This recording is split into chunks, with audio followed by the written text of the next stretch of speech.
Giovanni Maggio, Verím. Dráma v 3 dejstvách.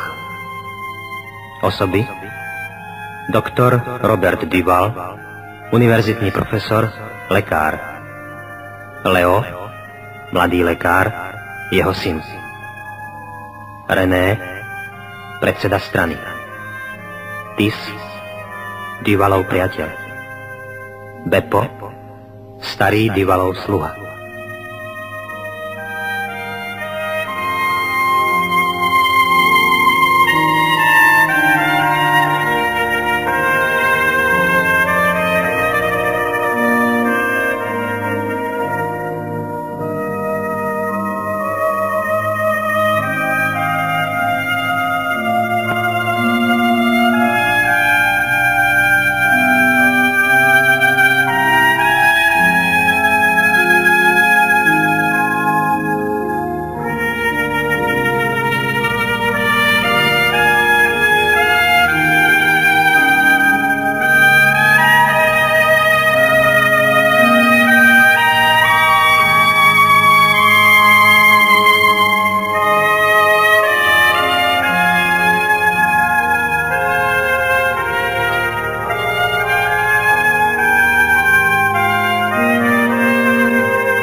Ach, starý som. Nevládzem. Pane Bože, a tak sa mi žiada oddychnúť si. No ale kedy? Už varí len u teba. V tomto dome sa to nedá.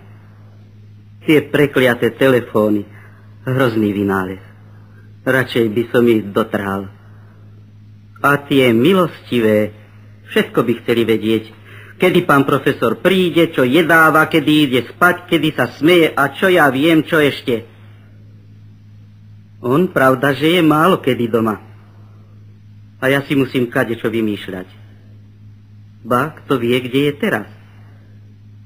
Možno zas vedie niekde tie svoje bezbožné reči o veľkosti človeka, o duši, ktorá je iba vyššie organizovanou hmotou a preto...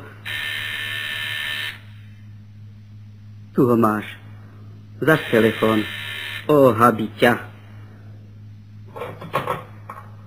Haló, tu dom pána profesora Duvala, sluha Beppo.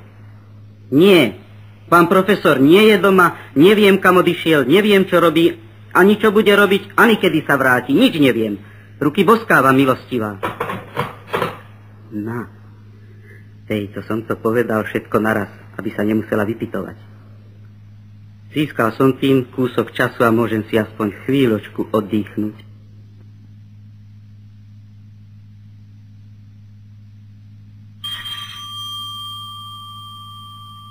No, už som si. Ach, koho to zas čerti nesú?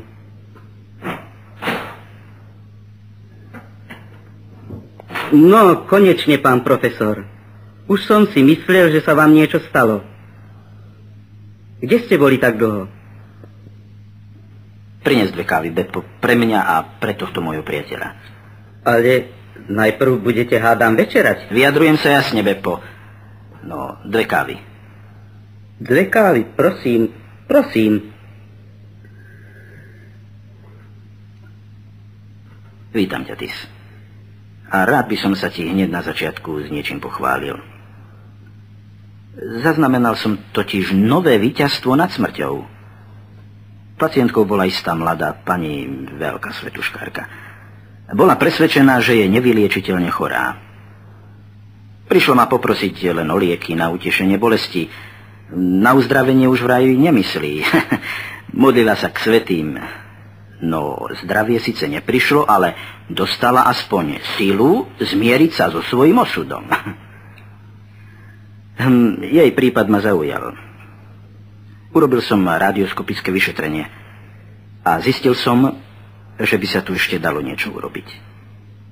Nákaza zatiaľ nepostihla vnútorné orgány. Bol som si istý, že rýchlym zákrokom nákazu môžem izolovať a časom aj úplne odstrániť. Jej silná telesná sústava mi dávala nádej, že vydrží 2 potrebné operácie. Preto som neváhal.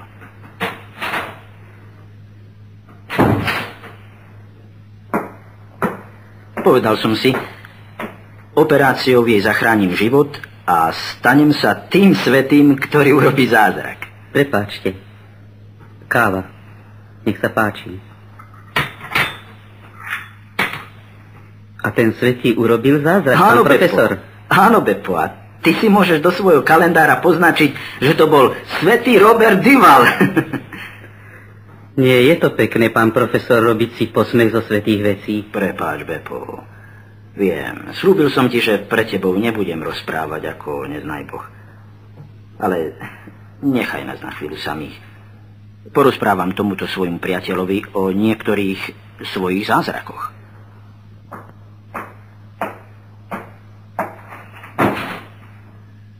Ako vidíš, priateľ môj, víťazstvo nad smrťou je možné. A počuj, čo ti chcem povedať. Ja neštudujem, nepracujem a nenamáham sa celé dni a noci, aby som pomohol ľuďom v ich utrpení. Ja chcem viac. Mojím cieľom je zvíťaziť nad smrťou. Ale, Duval, prosím ťa. Nepohoršuj sa, Tis.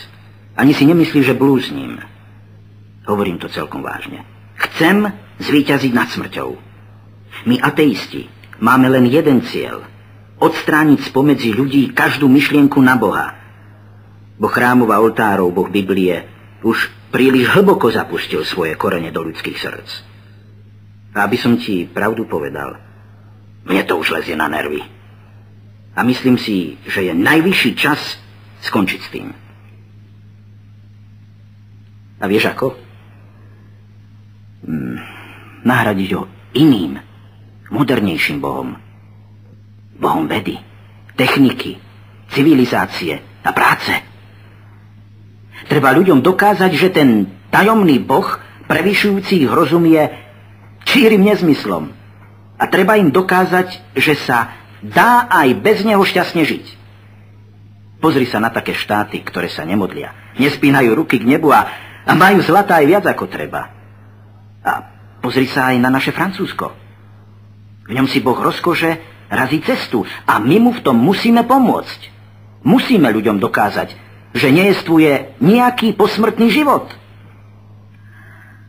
A teraz vieš, prečo hovorím, že musíme zvíťaziť nad smrťou?